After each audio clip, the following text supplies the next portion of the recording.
Many CEOs are interested in implementing greater CSR, or corporate social responsibility, in their organizations as they interface with customers and the greater world around them. But as they try to enact CSR, how much influence do CEOs actually have on CSR implementation? By studying the two largest datasets tracking CSR, researchers found that CEOs account for about 30% of the variance in CSR, and that the CEO effect on CSR is quite stable, even when estimated across different subcategories of CSR.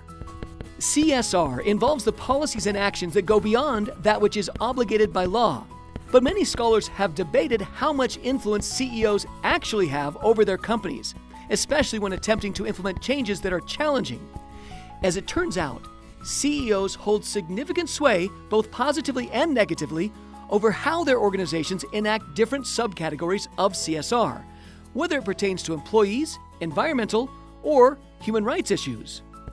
Additionally, in organizations that are in high discretion industries, where the CEO has more say over how resources are allocated, the CEO effect on CSR implementation is even more profound, sometimes by over 5 percentage points. By studying how CEOs influence CSR, researchers can better understand what CEO effects exist and how organizations can utilize their leaders to affect change.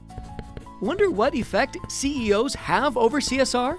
If so, you may want to read this paper.